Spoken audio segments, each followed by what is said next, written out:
Welcome to the Fempire podcast for women building empires where your health, relationships, and wealth rise together. I am your host, Jessica Joy. Let's sharpen the axe and dive in. Let's talk about the biggest needle movers when it comes to your nutrition. If you want to see more tone, definition, and in a way that you are maintaining it enjoyably. You're like, oh, I can do this. I don't feel restricted. I'm enjoying my food. I'm not hangry.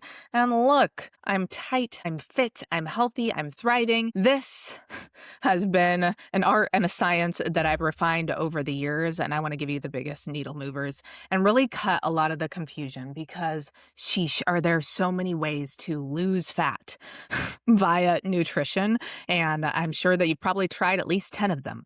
So this is going to narrow down the pieces that move the needle so you can let go of the confusion of like what really doesn't. And glory, hallelujah, because your energy is so precious. We need that energy to go toward either making you healthier, wealthier, your relationships better, not toward confusion around nutrition and fat loss, right? Right. Okay. So this is part one because we need to give this some breadth. Okay. So I'm going to say 3 biggest needle movers.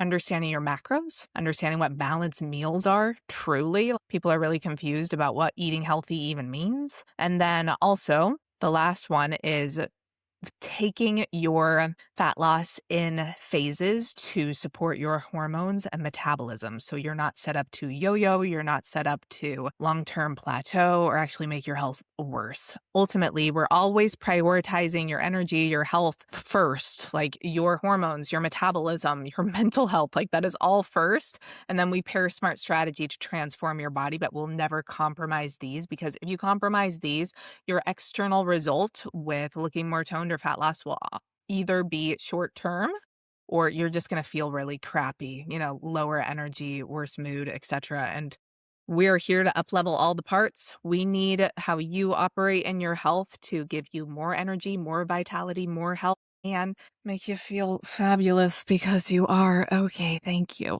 So 2 biggest needle movers we'll talk about this in this episode are macros and what I call PFS is your BFF. Okay, this is a simple structure you can use to balance your meals that will help you nourish your body, maintain your weight, and it's just, honestly, it's how I just think about my meals at this point.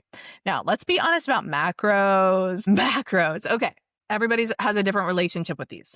Some people know they're important, but don't really know much about them. Some of them are experts. I see this as a continuum. It's either you don't even know about it or you've lived it, learned it, embody it, you're an expert. Okay, so wherever you're at on that continuum, all good. Here's what I want you to know. Understanding what macros are and how to balance them in your life, understanding how much you need is the biggest way you can inform and empower yourself around your own nutritional needs so that your body is getting what it needs on a daily basis nutritionally. And when you do that, hormones improve, metabolism improves, health improves, energy improves. We've been taught leading up for so many years has been more about don't eat that, cut your calories, cut your carbs. And so we create more of this fear-based relationship with food and kind of consider, okay, if I can keep my portion small, that'll help. We actually need to flip the script and prioritize, am I meeting my baseline macronutrient needs every day? Because when I do, my body will get healthier, metabolism and hormones will improve. When they do, my body responds so much easier to fat loss and it's so much easier to maintain. So I want you to start shifting from thinking, okay, what do I need to cut to reach my goals? It's like, no, what do I actually need to make sure I'm getting to reach my goals? Hallelujah. This is about abundance, not scarcity. Even that in your body should be like, you to relax. And the more relaxed you are, the better your body responds to everything, the more energy you're going to have. Okay, so what are macros? Okay, this stands for macronutrients. So this stands for protein, carbs, fats. We each need a certain amount throughout the day for optimal health. We need a certain amount of protein, certain amount of carbs, certain amount of fats. And that's really going to make sure you're getting what you need. Each one has a different purpose. I am not going to go into the science of these right now. It's anywhere on the internet, ChatGPT. I don't need to bore you. So now in the next episode, I will talk about phasing in fat loss. So if you are wanting to have a fat loss phase, you need to be in a moderate caloric deficit. We know this. So that's where your macros will actually be a little bit different, okay? Because you need to eat a little bit less, but we still want to make sure you're hitting certain baselines within those. Okay, so we're not compromising metabolism and hormones on the way to fat loss. Okay, and then if you're in maintenance, if you're just maintaining, then obviously your macros are going to go up. Okay, so it's like calories, but it's like there's kind of 3 categories. Okay, as far as energy, we're keeping this very overarching. But here's the big thing I want to hammer home. The dieting industry wants you to stay stuck because they get paid more, right? If you keep yo-yoing, they can sell you the next diet. And really, any diet, they're giving women one tool: how to eat less to lose fat. The problem is they're not teaching them, okay, how can you actually eat more and lose fat? How can you actually go about this in a way that you don't feel like you're restricted? How can we go about this in a way that meets your nutritional needs? And so we need to stop looking for diets and start looking at how can I understand my macronutrient needs and then find ways to meet those needs in ways that I enjoy. Because almost all women aren't getting enough protein. And it is in your power to learn how much you need to eat and find a way that is sustainable for you to enjoy that. I can't count the amount of times that I'll give somebody a suggestion around chicken or a protein powder or whatnot. And they're like, ew. I say, whoa. In my head, I'm like, calm down, Ginger. You don't have to eat those. Like, cool. I'm not forcing you to pound the protein powder, Ginger. Like, you don't need to eat that. Here's my list of suggestions. And then you get to start exploring, wow, I actually really liked those. That was really good. Oh, I tried that. Oh my gosh, no. Cool. Like, that's part of your journey. That's part of you creating this in a way that you can adhere to. I've gotten to the point where I've refined what I eat and I freaking love it all. And I feel so freaking good. And eating enough protein is so easy. I just want to because I've gone down this road of learning how much I need and finding ways to meet those needs where it's easy to cook and prep, doesn't take me much time.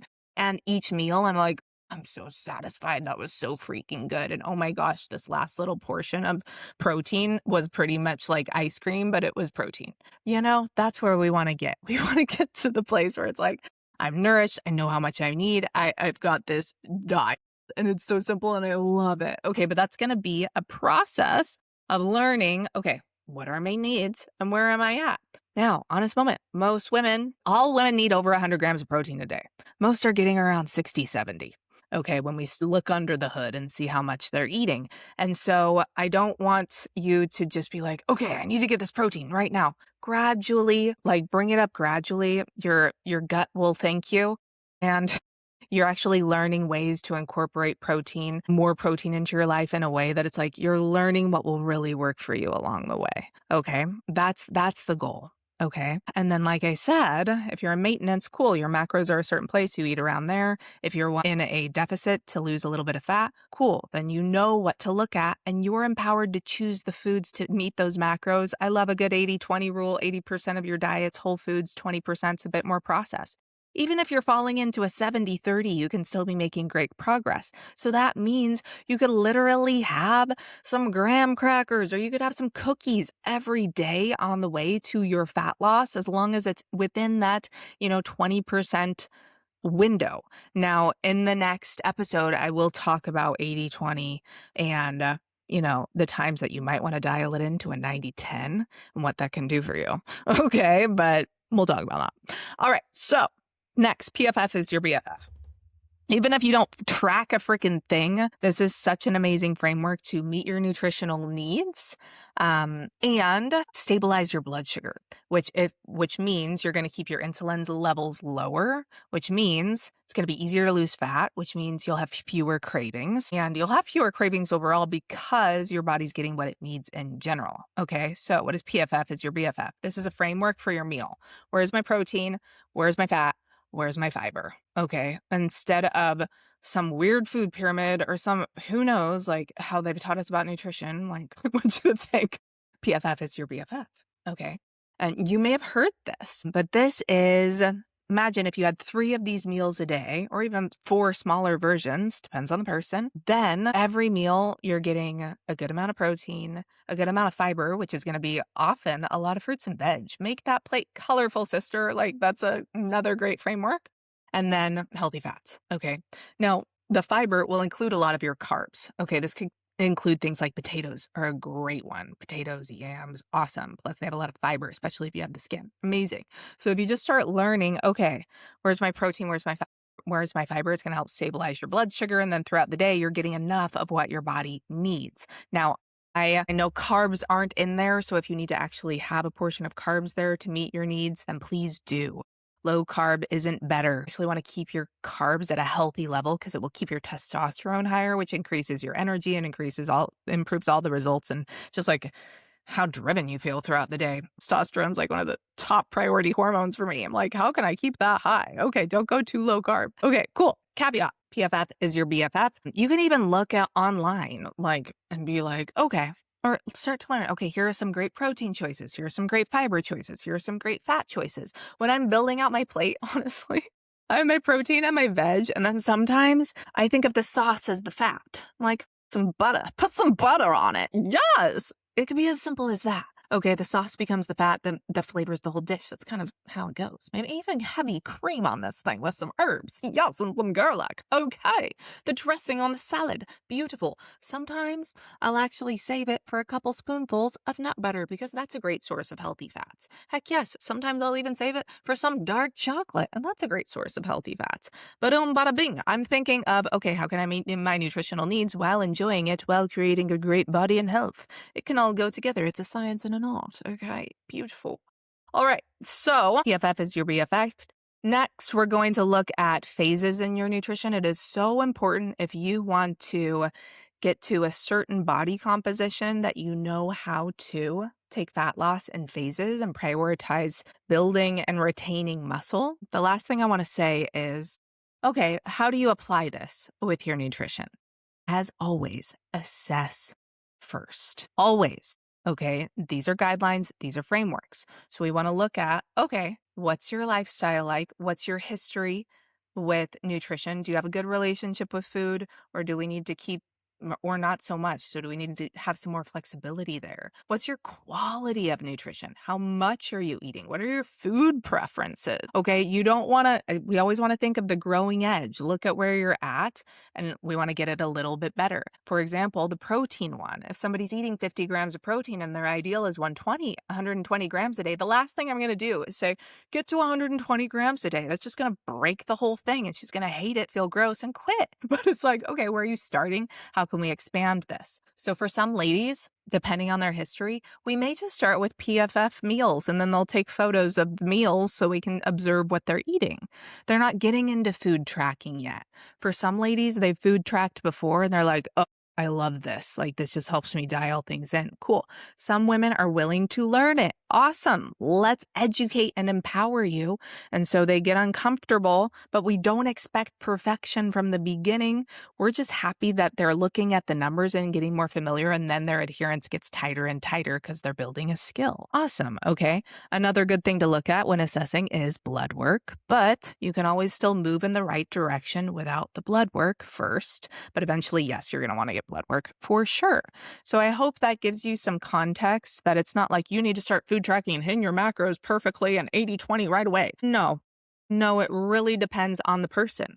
Now, some people come into it and they're really far on the continuum. They have a lot of experience and they're trying to dial in those last 5 pounds of fat and get just that last little chisel that they can maintain, right? And they know how to track. So cool. We know exactly, like, because of our assessment in the beginning, then we know it's this combination of you want to push the person, but in order to push them in a way that's truly supportive, you need to know where they're starting. Okay. If somebody's starting here and ideally here, I'm just going to push them here. Okay. If somebody's starting over here and like level 10 adherence is here, cool. We're actually going to push them to level 10 adherence because they can do it. It's just going to expand that edge a little bit because they've been working at it. Like, they're pretty good at the things. Cool. Somebody's brand freaking new to all of this, and they grew up in a household that didn't teach them a thing about healthy eating. They have all kinds of habits and they don't know any about this. It's like, cool. We just need to get you along the continuum, okay, and get your skill set built up, improve these habits. So wherever you're at, like, it's just about getting a little bit better. And then when you get better at the PFF and you get better at the tracking, then you move it down the dial and it gets easier and your results get better. And then you have this skill set that you have for the rest of your freaking life so you can maintain your ideal body and health because you know, oh, I know what macros I need. I know how to balance my plate. I've found ways that I enjoy doing it. Cool. There is never this, I want to quit now. I hate this. No, it just makes you feel good. It makes you look good. You've developed systems and educated yourself and you got it handled. Okay. So the last piece that is key is taking fat loss in phases. There are 4 phases, and I will teach you that in the next episode. They're super simple, but once you learn how to do these, you will break plateaus. What you thought, there's so many times where people wonder, is that body possible for me? Like, and I want to be able to maintain it. Like, sure, I could get there, but could I maintain it? Yes. You just need to learn these skills of the 4 cycles of fat loss, and I will show them in the next episode. I'll see you there.